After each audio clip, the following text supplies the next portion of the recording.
En estos tiempos difíciles donde estamos viendo continuamente pruebas y situaciones complicadas, tenemos que desarrollar como hijos de Dios una esperanza basada en la palabra de Dios, que sea una esperanza para una vida mejor. Así vamos a ver el tema con este título. Vamos a orar.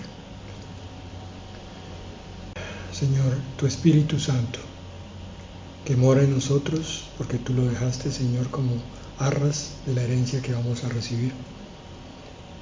Que sea Él, Señor, el que hoy nos guía y nos toma.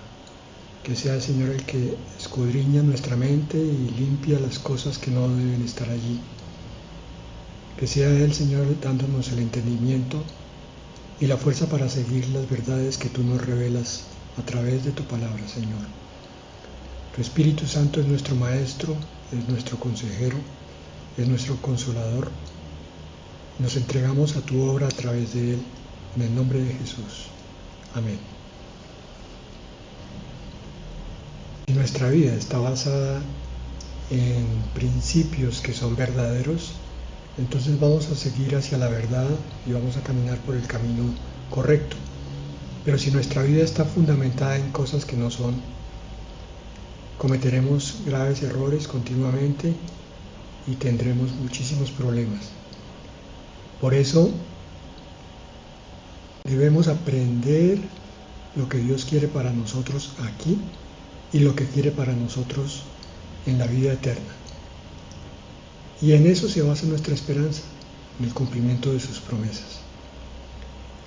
Romanos 8:17 dice: si somos hijos, somos también herederos, herederos de Dios y coherederos con Cristo, si en verdad padecemos con Él, a fin de que también seamos glorificados con Él. La palabra, como siempre, nos trae cosas profundas y preciosas. Si somos hijos, la conclusión que saca este versículo es que somos herederos. Es obvio. Siempre los hijos heredan de los padres. Si Dios es nuestro Padre, entonces Él, en su gracia, le ha placido dejarnos todas las cosas. El directo heredero es el Señor Jesucristo. Y a través de Él nos hacemos coherederos de todas las cosas que el Señor Dios va a depositar bajo el control del Hijo. Pero aquí pone un condicional: si en verdad padecemos con Él, a fin de que también seamos glorificados con Él. Está describiendo algo que no de pronto sea muy llamativo, pero que es una verdad incontrovertible. La vida que tenemos que vivir como cristianos, según la palabra, implica que también debemos soportar sufrimientos como los soportó Él.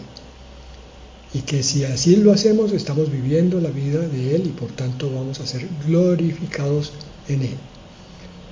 La segunda de Timoteo nos confirma esto diciendo en el capítulo 2, versículo 11 y 12: palabra fiel es esta, que si morimos con Él, también viviremos con Él. Si morimos en Él o con Él, viviremos con Él. Versículo 12: si perseveramos, también reinaremos con Él.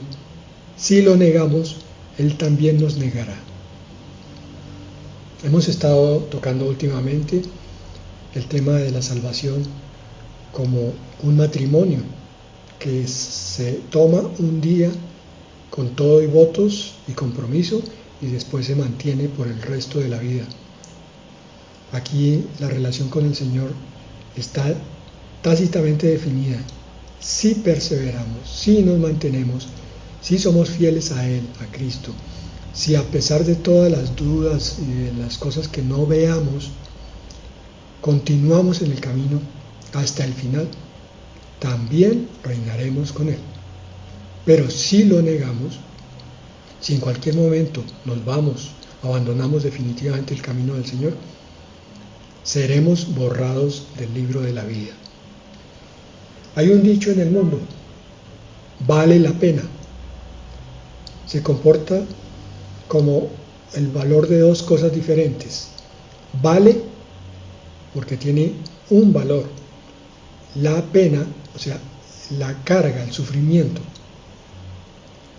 De ahí sacamos el siguiente planteamiento. Todo lo que vale la pena tiene un precio. Es decir, lo que no se ha dado fácilmente, se pierde fácilmente. Pero lo que trabajamos, lo que es valioso a nuestro espíritu, eso es lo que realmente está dentro del patrimonio de la verdad. La pregunta es, entonces, ¿estamos dispuestos a pagar el precio? Porque el premio es muy grande.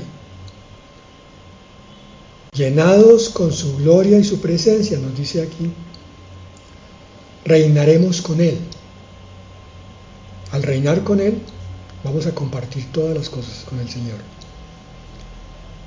Pero también es una herencia imposible de describir con palabras humanas, como lo vamos a ver en el siguiente pasaje de Romanos 8:18. Pues considero que los sufrimientos de este tiempo presente no son dignos de ser comparados con la gloria que nos ha de ser revelada.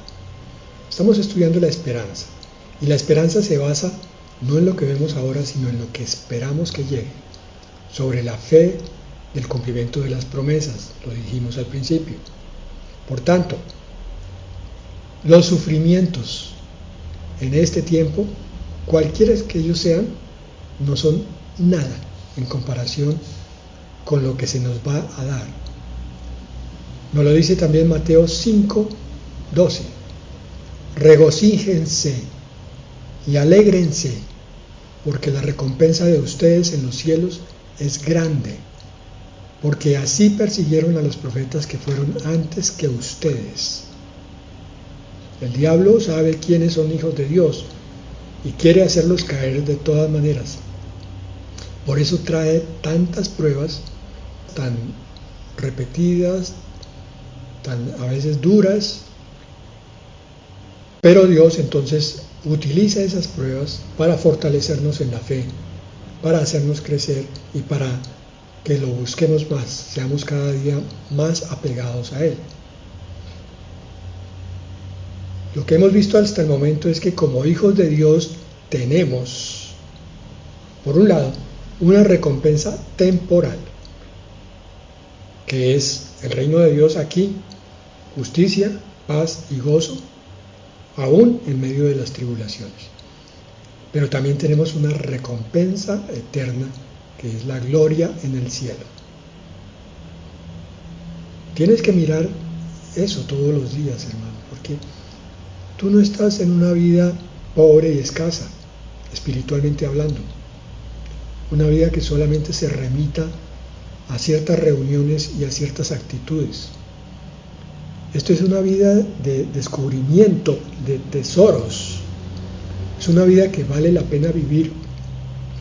Es una vida que, a pesar de los obstáculos, justifica el esfuerzo y el precio. La segunda de Corintios 4:17 nos dice: pues esta aflicción leve y pasajera nos produce un eterno peso de gloria que sobrepasa toda comparación, al no poner nuestra vista en las cosas que se ven, sino en las que no se ven, porque las cosas que se ven son temporales, pero las que no se ven son eternas. Bueno, meditemos en esto. Cualquier sufrimiento, pérdida, enfermedad, golpe, si lo miramos desde el punto de vista de la Escritura, o sea, de la verdad de Dios, vamos a encontrar que pequeñas, medianas y grandes pruebas producen un peso de gloria. Es como si fuéramos acumulando. Cada prueba, cada tribulación la estamos echando en una alcancía. Y esa alcancía se va volviendo más y más pesada a medida que pasa el tiempo. A medida que llegan las pruebas, las que tenías ayer que ya pasaron hoy, y a veces casi ni las recuerdas, por lo menos la mayoría de ellas, y las que llegan hoy que pasarán mañana o pasado, que también probablemente serán olvidadas en su gran mayoría. Sin embargo, Dios no las olvida. Para Él son valiosísimos tesoros que prueban nuestra fe. Por tanto, las va acumulando y se va convirtiendo en un peso de gloria, dice la 2 de Corintios 4:17, que sobrepasa toda comparación. La gloria que nos va a ser dada no se puede comparar con nada. La esperanza bíblica se tiene que alimentar de la revelación de lo invisible. Aquí lo dice, no poner nuestra vista en las cosas que se ven. Aprende a evitar mirar más de cierto tiempo los problemas y las circunstancias, sino que levanta tus ojos al cielo, como lo dice aquí, sino en las que no se ven. No debes mirar, no debes poner tu vista, sino en las cosas que no se ven. Parece una contradicción, mirando lo invisible. Porque las cosas que se ven son temporales, pero las que no se ven son eternas. Y aquí está el plan de Satanás: hacerle creer a los perdidos y a los carnales que las cosas que se ven valen la pena, son dignas de ser luchadas, de ser trabajadas fuertemente como objetivo cotidiano. Entonces vemos a los perdidos desviviéndose por tener cosas materiales que en cualquier momento son quitadas. Y si no, en esta vida, cuando se termine esta vida, de todas maneras son quitadas. Por tanto, nuestra esperanza se alimenta de lo invisible, de las promesas que no vemos, que no podemos constatar todavía. Es importantísimo que tú construyas tu fe en base a esto. La esperanza se basa en cosas que no se ven, porque si se basa en lo que se ve, entonces no sería esperanza, dice la palabra. En cambio, lo opuesto, la desesperanza, viene con el mirar lo que se ve. Y esto es clarísimo. Cuando alguien tiene un problema y empieza a considerarlo por un lado, por el otro, le da muchas vueltas, lo vuelve a mirar, se va llenando de frustración, de dolor, y va perdiendo la esperanza en las cosas sobrenaturales. Se va quedando anclado. Es como si alguien le amarrara un lastre y lo jalara hacia la tierra. No puede mirar las cosas de arriba. Esto es una tarea para nosotros como hijos de Dios, aprender a cultivar y a sostener la esperanza, leyendo la palabra de Dios y comprendiendo las revelaciones sobre esas promesas, guardándolas en el corazón, en el sitio del tesoro. Primera de Pedro 4:13.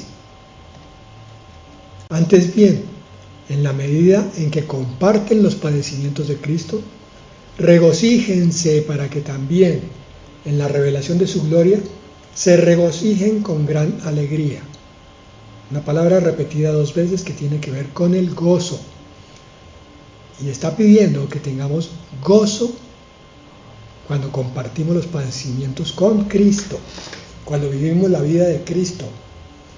Pero, yo no entiendo cómo puedo tener gozo cuando estoy teniendo un dolor físico, o un dolor emocional, o un dolor familiar, o un dolor económico. Hermano, esta es una revelación que te va a ser dada en el momento en que empieces a caminar el camino del espiritual. Cuando tú le creas al Señor que esto es cierto, así se va a producir. Mientras consideres que no puede haber gozo en el sufrimiento, nunca vas a descubrir lo que es tener paz, esperanza y regocijo, aún en medio de la tempestad. Y ese gozo se va a multiplicar cuando la gloria se manifieste. Debemos dejar de mirar nuestras pruebas con tristeza, mirémoslas entonces con gozo. No las miremos con miedo, sino con esperanza. Gozo y esperanza en contraposición a tristeza y miedo. El carnal, el incrédulo, viven llenos de estas emociones negativas. Pero el creyente que le cree la palabra al Dios eterno, descubre ese gozo y esa esperanza en medio de cada situación de la vida. Filipenses 3:20. Porque nuestra ciudadanía está en los cielos, como si dijera también nuestra patria, de donde también ansiosamente esperamos a un Salvador, el Señor Jesucristo, el cual transformará el cuerpo de nuestro estado de humillación en conformidad al cuerpo de su gloria, por el ejercicio del poder que tiene aún para sujetar todas las cosas a Él mismo. Este versículo quiere decir que con el poder que el Señor tiene sobre toda su creación, con ese mismo poder va a exaltar nuestro cuerpo, que ahora recibe humillación continua de parte de los incrédulos, también muchas veces de parte de la familia, de los que se burlan, de los que no comprenden, de los que calumnian, y burlas por parte de las situaciones cotidianas de la vida, los robos, las estafas, los productos que nos son vendidos con engaño y descubrimos que tenían problemas después, eso es una burla. En esta vida continuamente sufrimos burlas de todas clases, pero esa burla, esa humillación, va a ser transformada por el Señor. Una parte de la glorificación que el Señor nos tiene reservada es darnos un cuerpo semejante al de Cristo resucitado. Medita, piénsalo ahora. Ese cuerpo tuyo, tú lo conoces bastante bien, sabes todo lo que te molesta, en la parte física y en la parte mental. Pero un día, si verdaderamente has aceptado al Señor como tu Salvador, si verdaderamente estás caminando con Él todos los días, ese cuerpo va a ser completamente transformado en un cuerpo milagroso, en un cuerpo sobrenatural, en un cuerpo que tiene mucho que ver con la luz, un cuerpo que no tendrá límites ni de espacio ni de tiempo, un cuerpo que va a ser eterno, un cuerpo que no se va a enfermar ni va a sufrir dolor. Eso es lo que el Señor te tiene reservado. Si tu patria es el cielo, si ya en tu corazón estás aferrado a ella y quieres regresar a esa patria, si tu sueño es caminar cada día un paso más para estar más cerca de la frontera de esa patria, entonces tu cuerpo, al igual que todo tu ser, que toda tu visión, que todo tu entendimiento, que todo tu pensamiento va a ser renovado hacia una realidad absolutamente incontrovertible, absolutamente incomprensible para nuestra mente actual, absolutamente milagrosa. Primera de Juan 3:1. Miren cuán gran amor nos ha otorgado el Padre, que seamos llamados hijos de Dios, y eso somos. Por eso el mundo no nos conoce, porque no le conoció a Él. A veces hay dolor en nuestro corazón porque familiares o amigos no nos reconocen, piensan que estamos locos, piensan que nuestros planteamientos de la vida cristiana son tontería, piensan que nos atacó la locura, que hemos perdido toda lógica. Por eso dice, el mundo no te conoce, porque simplemente tú estás caminando el camino del Señor, y a Él tampoco lo conocieron aquí en el mundo, no lo recibieron, no lo aceptaron, salvo unos pocos. Primera de Juan 3:2 continúa, Amados, ahora somos hijos de Dios y aún no se ha manifestado lo que habremos de ser. Pero sabemos que cuando se manifieste seremos semejantes a Él porque lo veremos como Él es. Quizás algunos se pregunten por qué citamos tanta palabra, tantos versículos diferentes. La principal razón es que la palabra se explica con la palabra, porque es el pensamiento de Dios. Y el pensamiento del hombre muchas veces no es suficiente para explicar en profundidad esa palabra. La segunda razón es que nosotros como iglesia recibimos un mandato de parte del Señor al principio de su fundación. Y Él dijo que camináramos siempre en el banquete de la palabra. Y tercero, es que la palabra debe quedar guardada en nosotros. Y la mejor forma es mirándola desde un aspecto y desde el otro, y repitiendo un versículo y otro continuamente. Entonces somos llenados de ese alimento, de esa verdad espiritual, que es la palabra de Dios. Este versículo nos dice lo mismo que ya habíamos visto arriba. Cuando Él se manifieste, cuando llegue el momento de la glorificación para nosotros y de la manifestación de su gloria para el Hijo de Dios, el Cordero de Dios, entonces seremos hechos semejantes a Él. Y lo veremos tal como es Él. Ya podremos levantar nuestros ojos y mirar a sus ojos. Y en ese momento comprenderemos muchas cosas que aquí no serán ocultas. Y en ese momento nos regocijaremos cuando llegue la manifestación de lo que habremos de ser. Hermano, sueña con eso. Ten esta esperanza guardada en tu corazón. Cuando tengas conflictos con este mundo, recuerda que no es nada lo que estás viviendo en comparación a lo que va a venir sobre ti. Aún no se ha manifestado y está próximo a manifestarse. Habíamos empezado con el pasaje de Romanos 8, versículo 17. Vamos a continuar entonces con el versículo 19 en adelante hasta el 23, confirmando todo lo que ya vimos. Porque el anhelo profundo de la creación es aguardar ansiosamente la revelación de los hijos de Dios.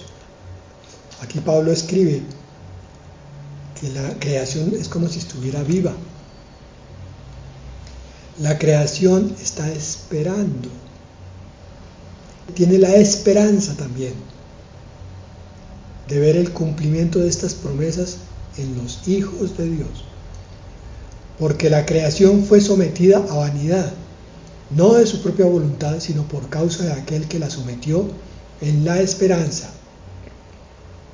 El Señor permitió que la creación quedara llena de las consecuencias del pecado, porque Él tenía un plan de redención y un plan de manifestación de su voluntad y su vida futura a través de la prueba de los verdaderos creyentes.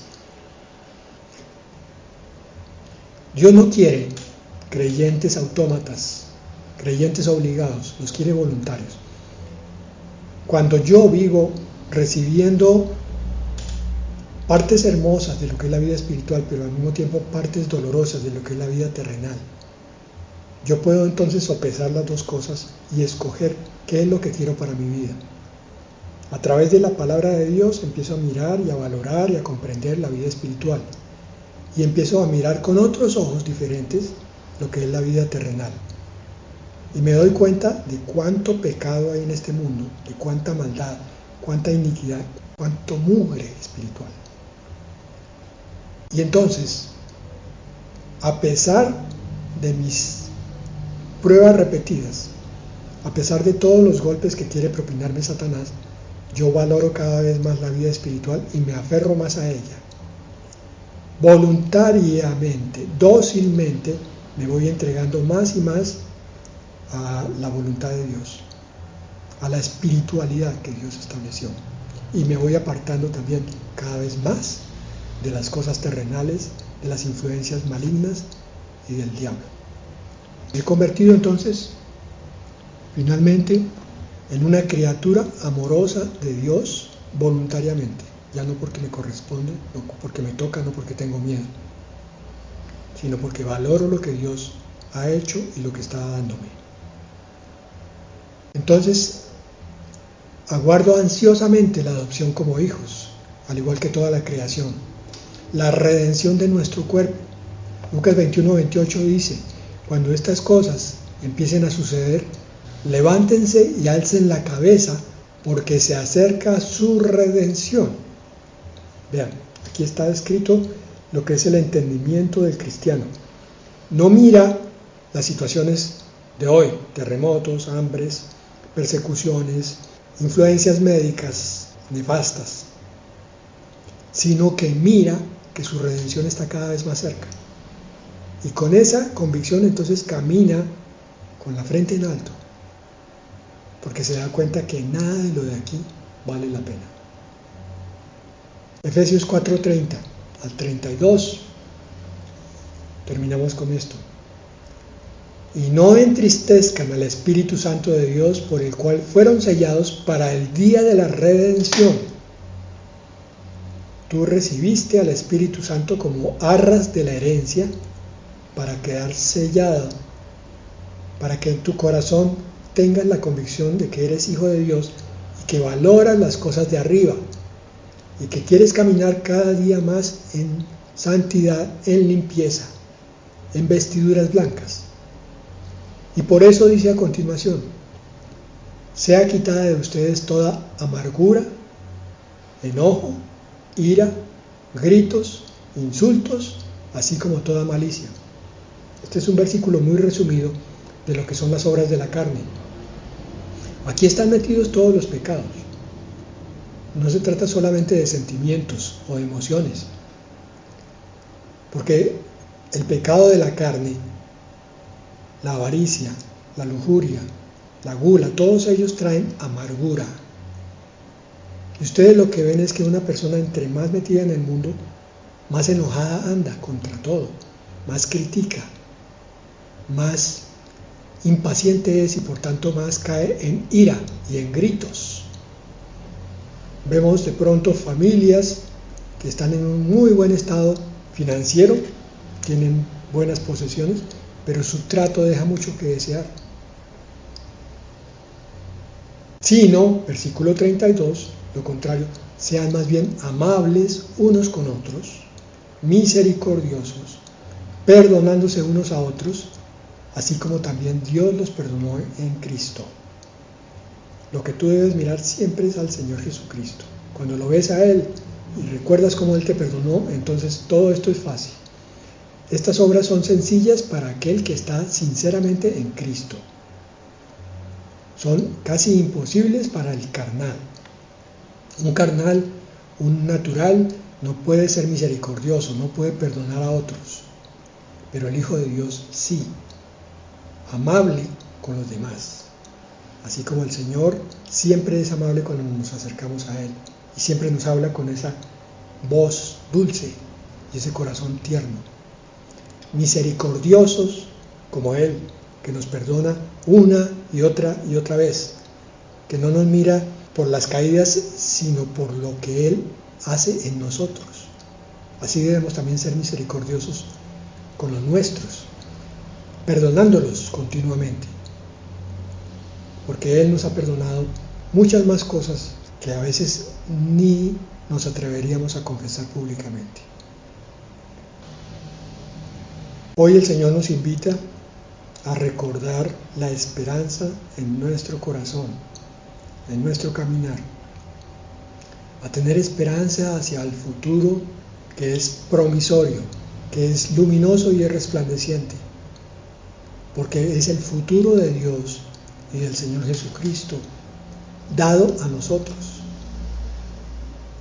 Por más de que el mundo esté en la oscuridad, que haya caos, que haya odios y resentimientos, tú levanta siempre tu mirada y mira a tu Señor y dale gracias. Padre, te damos gracias, Señor.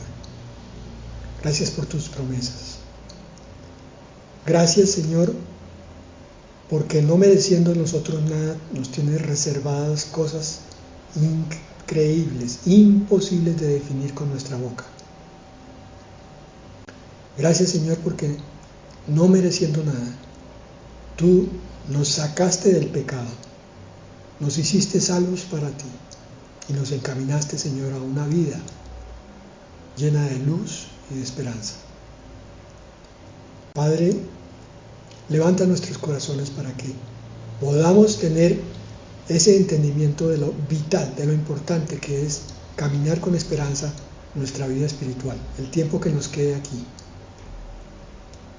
Que cuando vengan los problemas y las dificultades podamos mirar, Señor, las cosas como tú las ves. Que podamos mirarte a ti y entonces recibir de ti la fortaleza,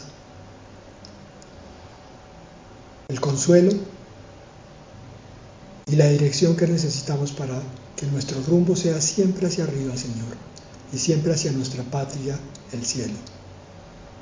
Fortalécenos en el nombre de Jesús. Amén y amén.